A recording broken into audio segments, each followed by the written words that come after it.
इस बात की क्या गारंटी है, ऐसा कौन सा उपकरण है इस आईटी सेल के पास जो ये बता दे कि ये जो प्रश्न पत्र है सीन होने के बाद कितनी जगह शेयर किया गया है। इस बात की कोई गारंटी नहीं है, ना ऐसा कोई माध्यम है कि कितनी जगह शेयर हुआ। क्या वह लाखों छात्रों तक शेयर नहीं किया गया? क्या 18 की सेकंड शिफ्ट का पेपर पाने वाले छात्र जो 145 क्वेश्चन कर जाते हैं, क्या उन छात्रों की संख्या 60,244 से ज्यादा नहीं हो सकती? हो सकती है। और अगर उनकी संख्या 60,244 से ज्यादा हो सकती है तो किसी शिफ्ट को सरकार यदि ये बोले कि ये पहली शिफ्ट, इसका कोई साक्ष्य नहीं मिला या इसका कोई साक्ष्य नहीं मिल पा रहा है, एक ठोस साक्ष्य नहीं है, तो क्या सरकार इस बात की अनदेखी करेगी कि एक शिफ्ट में 60,244 से ज्यादा छात्र सफल हो जाएंगे? क्या पहली शिफ्ट के जो छात्र परीक्षा दे करके आए उनके प्रदर्शन पर प्रभाव नहीं पड़ेगा? बिल्कुल पड़ेगा। क्योंकि क्या सरकार ऐसी कोई गारंटी दे सकती है कि पहली शिफ्ट के जो नॉर्मलाइजेशन होंगे उन बच्चों को इतने मार्क्स मिलेंगे कि सेकंड शिफ्ट में जो धांधली करके आए हैं उनके बराबर होंगे? नहीं दिया जा सकता। तो सूरज निकले या सूरज डूबे, सुबह हो या शाम, हमारी एक ही मांग, री एग्जाम, री एग्जाम, री। तो बस एक ही मांग को लेकर के साथी चलेंगे। सारे अध्यापक वर्ग ने पहले बहुत सारे आंदोलन चले होंगे, बहुत सारे आंदोलनों में अध्यापक वर्ग एक साथ हुआ है।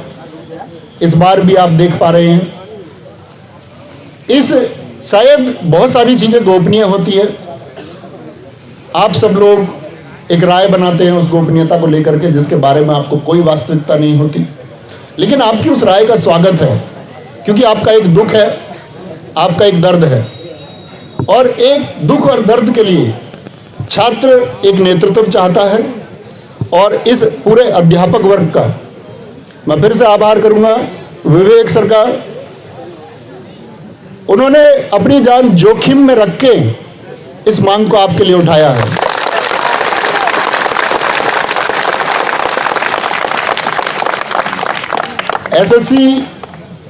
एसएससी गुरुकुल के गुरुजी शुभंशु गुरुजी ने इसको ग्राउंड तल पर चलाया है। मारूफ सर सुपर क्लाइमैक्स एकेडमी इसके लिए जितने छात्रों को जोड़ने का प्रयास कर रहे हैं, उनकी मेहनत आज आप रंग देखेंगे कि उनकी मेहनत से यहाँ कितने छात्र जुड़ते हैं। टारगेट विद आलोक।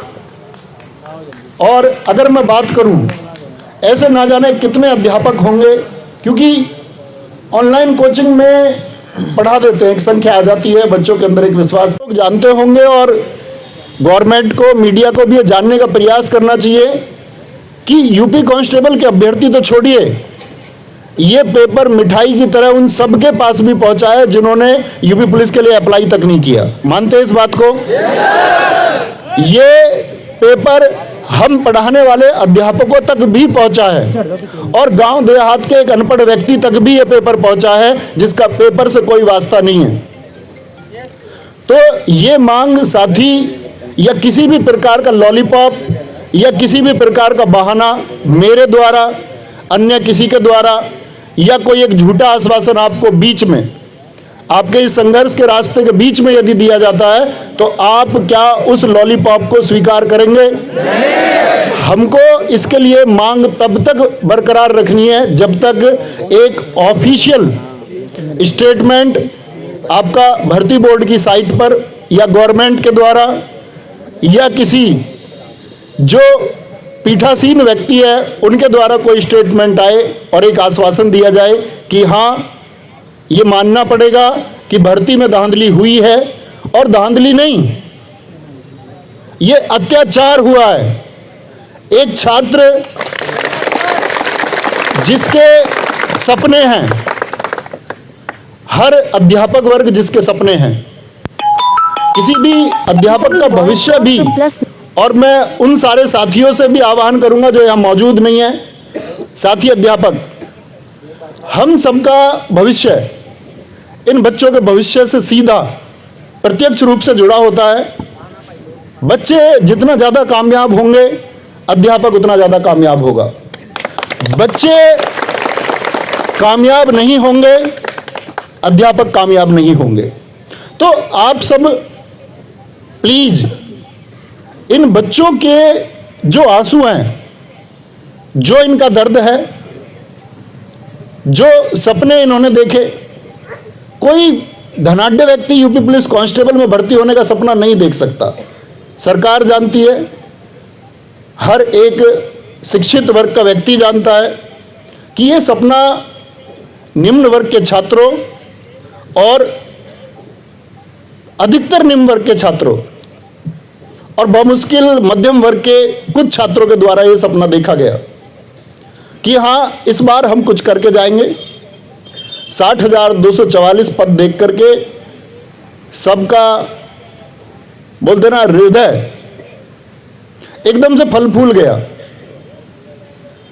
पिछला एग्जाम हुआ, कुछ एग्जामों में ऐसा हुआ कि बच्चों को अपना जो साहस है, जो प्रतिभा है, वो दिखाने तक को मौका नहीं मिला। दिल्ली पुलिस कांस्टेबल बच्चों को फिजिकल की तैयारी के लिए भी समय नहीं दिया गया, सपने कुचेले गए। बच्चों ने सोचा ठीक है, नंबर नहीं आता, 60,244 पद हैं और इसके लिए संघर्ष करेंगे। समय यहां भी कम दिया गया था, परीक्षा के मानकों पर प्रश्न चिन्ह था कि किस तरह से इतने सारे सेंटर बना दिए गए, क्यों गांव-गांव सेंटर बना दिया गया। लेकिन परीक्षा हुई और सेंटर में आप सब लोगों ने देखा होगा कि शिकायतें ना के बराबर हैं। लेकिन अगर इतनी चाक चौबंद व्यवस्था के बाद भी पेपर उस एक पिछली पंक्ति में बैठे हुए उस व्यक्ति तक भी पहुंच जाता है जिसका परीक्षा से कोई सरोकार नहीं है, तो धिक्कार है ऐसी व्यवस्था पर।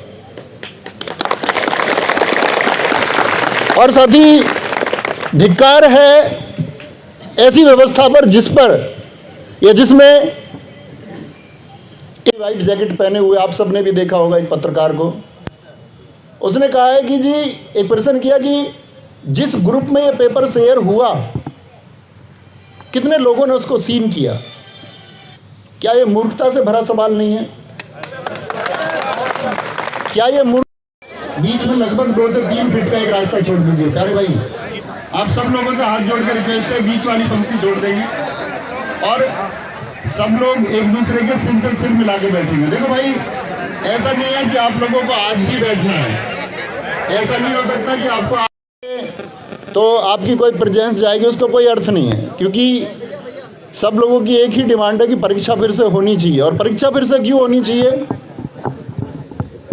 परीक्षा फिर से